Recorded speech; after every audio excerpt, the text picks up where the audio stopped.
Salut, c'est Trado, je suis content de vous retrouver pour la mise à jour de l'analyse technique du CAC 40 avec une séance positive, une de plus, hein, mais qui est quand même assez décevante puisqu'au meilleur de la séance on gagnait 0,7%, même 0,8%, pour finalement terminer à 0,2% de hausse avec même une incursion en territoire négatif. Autrement dit, hein, l'hésitation a saisi les haussiers en milieu de séance. Et en tout cas, on remarque que si on s'enfonce dans la zone grise, ici la résistance hebdomadaire, on a loupé, mais alors vraiment c'est presque invisible, mais on a dû louper de 0,03% mon point d'entrée, et en l'occurrence la résistance journalière qui n'a donc pas été sollicitée. Hein, vous voyez, enfin, la manière dont moi je les trace est un peu particulier puisque je prends juste la mèche extrême, hein, mais en tout cas j'ai pas pu rentrer comme je le voulais en spéculation à la baisse, hein, je suis toujours sur mon quart de risque. Et on remarque également autre chose, c'est qu'on vient de dessiner une vague de Wolf. Alors vague de Wolf, c'est un peu compliqué comme ça, mais je mets un tutoriel à la fin de cette vidéo ou en dessous de la vidéo YouTube pour que ce soit plus simple. Mais en tout cas, regardez, vous prenez 1.1, 1.3, 1.5 aligné, enfin du moins qui passe par la demi-droite, 3, vous appelez 2 et 4 les points intermédiaires ici, et ça vous donne une vague de Wolf. Et on sait que plus souvent que l'inverse, hein, on va chercher le niveau du point 4 ici, et c'est plus rare mais beaucoup plus lucratif, on va chercher le point 2, ce sont les deux objectifs, hein, que l'on trace pour les vagues de Wolf.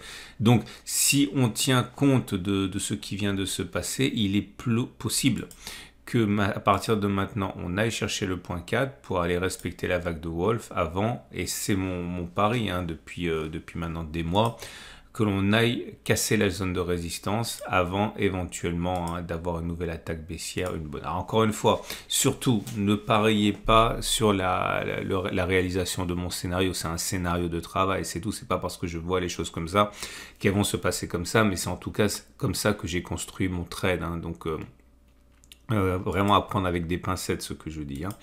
En tout cas également, le chandelier japonais du jour, pour le coup, il est moche, ce que ne laisse pas transparaître, hein, la progression de 0,2%, puisque 1, c'est rouge, c'est-à-dire que l'on clôture plus bas que là on a ouvert, et 2, on ne termine pas du tout dans le haut de la bougie, mais plutôt dans le milieu, voire dans la partie basse de la bougie, dans le tiers baissier, donc c'est pas très engageant pour la suite.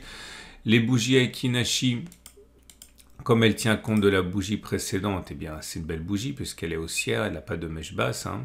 Et bien sûr le Line Break, une fois de plus, nous gratifie d'un nouveau bloc vert. Ce n'est jamais que... Non, j'arrête de compter parce qu'il y en a trop. Et ce qui nous amène donc aux éléments techniques. Mais avant, je veux vous emmener sur les données trimestrielles. Alors pourquoi les données trimestrielles ? Parce que vous allez voir, il y a quelque chose qui ne... Enfin, hebdomadaire d'abord, voilà. Je voulais tester ça et je voulais trouver les occurrences pour une séquence de 10 bougies vertes comme celle que l'on a eue. Et ça va aller vite, il n'y en a jamais eu. Regardez, vous comptez 1, 2, 3, 4, 5, 6, 7, 8, 9, 10. 10 semaines d'affilée où on clôture plus haut que l'on a ouvert. En l'occurrence ici avec en bonus, hein, une hausse par rapport à la semaine précédente. J'ai essayé de trouver rien. Ok, alors ce qui se rapproche le plus de cette séquence, c'est 1999. 1, 2, 3, 4, 5, 6, 7, 8, avec une petite ici, une toute petite bougie rouge, mais après derrière encore une continuation. Mais donc on ne peut absolument pas comparer ce qui se passe actuellement à quoi que ce soit d'autre, hein. Vous avez donc un phénomène historique qui est en train de se dessiner sous vos yeux. Et donc je parlais du graphe trimestriel pour vous montrer quelque chose. Alors on n'est pas du tout la fin du trimestre, hein, puisqu'il faudra encore un mois de cotation, mais j'ai rien à vous proposer, hein. Tout ce que j'aime bien tester a déjà été backtesté, en fait tout ce qui est backtestable rapidement. Donc je vous amène ce données trimestrielles. Très peu de bougies du coup, très peu d'occurrences. Mais regardez, hein, la bougie, si on devait clôturer comme on est actuellement, et il n'y a aucune raison pour qu'on le fasse, mais encore une fois, il faut bien que je vous propose quelque chose. on est à 17% de hausse. Alors 17% en un trimestre, ce serait beaucoup, mais c'est pas unique puisqu'il y a eu 1, 2, 3, 4, 5, 6, 7, 8 occurrences de trimestres à plus de 17%, hein. D'ailleurs plus de 17,8% avec parfois, hein, regardez ici, on a eu même beaucoup plus, puisque là on a eu 29%, ici on a eu un trimestre à 29% aussi. Et ce que je peux retirer de ces 8 pauvres occurrences, c'est que il y a un pouce vert vers le haut pour dire qu'on a au moins fait une bougie de clôture au-dessus. Clairement, ça veut dire que l'on a clôturé plus haut encore avant de venir chercher la base de la bougie de hausse. Clairement, regardez là. Ici, on a fait sur cette... attendez, je vais le faire bien, sinon ça sert à rien. Ici, on a fait 29%. Et vous voyez que il fallait pas aller plus bas que la base de cette bougie. Et vous voyez, on est allé plus haut. Et le deuxième pouce vert, c'est pour dire qu'on a fait au moins la même distance vers le haut. Là, c'est pareil. Là, c'est pareil. Là, c'est pareil. Là, c'est pas pareil. Vous voyez, sur cette bougie-ci, eh bien, on l'a dit 29%, pour ne pas dire 30%. Est-ce qu'on a clôturé plus haut avant que d'aller chercher la base de cette bougie, les plus bas de cette bougie? Oui, deux trimestres de suite, mais par contre, on n'a pas fait la distance de cette bougie vers le haut, 25%, vous voyez. Et là, c'est pareil, sur cette bougie-ci, vous voyez, on a bien eu une bougie, là on a fait 21%, on a bien clôturé au-dessus de trimestres suivants, mais par contre, on n'a jamais fait la même distance au plus bas, ok, 22% vers le haut. Et la seule fois ici où, regardez, on n'a pas réussi à clôturer au-dessus, c'est sur cette bougie-ci. Ça arrivait qu'une seule fois. Donc pour faire simple, sur les 8 pauvres occurrences que j'ai réussi à trouver où la progression trimestrielle était au moins de 17%, cette fois, eh bien, on a clôturé au-dessus une fois seulement. On est revenu avant toucher les plus bas de la bougie, donc 88% contre 12%. Et toujours sur ces 8 bougies, 5 fois on a fait au moins la même distance, l'amplitude de la bougie vers le haut, et 3 fois on ne l'a pas fait. Donc si ce test était valable, et il n'est absolument pas valable parce qu'on ne peut pas faire grand chose comme conclusion avec 8 occurrences, il demeure plausible quand même, hein, que 1, on clôture plus haut que la bougie de clôture du trimestre, le jour où elle aura lieu, et 2, il est plausible aussi que l'on fasse la même distance à la de la bougie, mais au-dessus.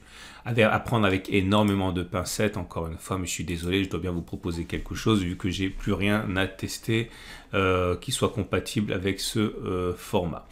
Et ceux qui militent donc, hein, pour la possibilité d'avoir une correction, certes, mais qui nous amènerait ensuite vers des nouveaux sommets. Okay. Et donc, ce qui nous amène également, pour terminer, aux éléments techniques. La moyenne mobile à 7 périodes est toujours ascendante en dessus, donc la tendance immédiate, elle est haussière. La moyenne mobile à 20 périodes, elle est ascendante en dessus, donc la tendance générale est haussière. La moyenne mobile à 50 jours est ascendante en au-dessus, donc la tendance de fond, elle est également haussière. De même que la moyenne mobile à 200 jours, donc la tendance de long terme, elle est haussière. Et on a également, au niveau des éléments techniques, il n'y a rien de nouveau, je l'ai déjà dit, l'Ishimoku qui est haussier avec un nuage qui monte, la Kijun qui monte, la Tenkan qui monte, donc la tendance de fond, la tendance générale et la tendance immédiate sont haussières. On va terminer avec les trades du jour qui sont toujours un petit peu différents du coup aujourd'hui, parce que si vous voulez jouer la vague de Wolf ici, vous pouvez spéculer à la baisse, immédiatement. Donc l'idée c'est de mettre un stop de protection au-dessus des plus hauts du jour, plus un chouïa éventuellement, voilà. Ça veut dire aux alentours de 0,7% par exemple, pour se permettre un petit excès à une fausse cassure, et puis aller chercher le niveau 4, 1,67, c'est un ratio 2 pour 1, c'est excellent. Donc à la baisse. Et sinon, vous pouvez également spéculer à la hausse. Alors ça devient compliqué, mais si on arrive effectivement à chercher le point 4, bon, vous pouvez vous aider toujours des Fibonacci, parce que comme j'ai expliqué, c'est bien d'avoir une convergence des supports et des résistances, ça redonne plus de poids. Imaginons que l'on entame une baisse et qu'on aille chercher Cette zone des 23,6% de Fibonacci, pourquoi pas, on pourrait acheter, ça permettrait de rallier sans doute, donc si on achète dans cette zone, on sera sur un support, on aura été chercher l'objectif 2 de la vague de Wolf qui est un contact avec la ligne 1,4, ça serait une zone intéressante. Bon, il faut être un peu patient pour le coup, hein, parce que ça veut dire perdre encore 3,4%, mais c'est envisageable. Voilà. Quant à moi, vous le savez, je l'ai dit, je le répète encore et encore, je suis vendeur pour le moyen terme. J'ai rentré un quart de risque sur ce point-là, donc si ma mémoire est bonne. Non, je crois. Donc sur cette position, je suis perdant, mais je veux rentrer mes 3 quarts de risque dans la zone orange. Hein, donc, et je parie toujours, soit on fait ça, j'ai dit, ok, je pense, hein, j'en sais rien, soit on fait ça. Voilà. Donc c'est ce que j'espère puisque moi je suis vendeur. Voilà, excellente journée. Je vous montre rapidement les données erreurs parce que c'est pour la matrice du jour. Et comme vous pouvez le constater, ça n'a pas trop mal fonctionné puisque si on regarde la matrice, donc depuis qu'on est allé chercher la zone des 6685, 6635 ici, on a progressé de manière significative. Et la prochaine zone de spéculation à la baisse, c'est la zone orange, hein, avec un stop de protection dessus de la zone orange. Voilà.